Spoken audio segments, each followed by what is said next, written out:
নমস্কার। আজও একটা অঙ্ক নিয়ে এসেছি। অঙ্কটা বলা আছে কি ৩ বছর আগে ৫ সদস্যের একটি পরিবারের গড় বয়স ছিল ১৭ বছর।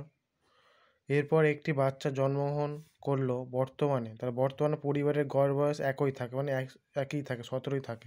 তাহলে বাচ্চাটির বর্তমান বয়স কত? উত্তর হবে ২ বছর। তাহলে ৩ বছর আগে ৫ সদস্যের মোট বয়স ছিল ৫ গুণ ১৭, ৮৫ বছর, গড় ১৭, মোট ৮৫ বছর। তাহলে বর্তমানে ৫ সদস্যের মোট বয়স বর্তমানে কি ৩ বছর পর, মানে ৮৫ প্লাস ৩ গুণ ৫, তাহলে ৮৫ আর ১৫ যোগ করলে ১০০ বছর। তাহলে এখন তাহলে বাচ্চা সহ, মানে বাচ্চা সমেত ৫ জন সদস্য, অর্থাৎ মোট ৬ জন। ৬ জনের বয়স কত হবে? বলেছে গড় একই থাকে, ১৭ই থাকে, তাহলে ৬ গুণ ১৭ ১০২ বছর। তাহলে বাচ্চাটির বয়স কত হবে? ১০২ বছর মাইনাস এই ১০০ বছর। তাহলে ১০২ মাইনাস যে গড় বয়স ৬ জনের বেরিয়েছে, তার সঙ্গে ৫ জন সদস্যের গড় বয়স বিয়োগ করবো, তাহলে ১০০ সমান কত বছর হবে? ২ বছর। এই ২ বছর হবে বাচ্চাটির বয়স। আশা করি সব বুঝতে পেরেছো।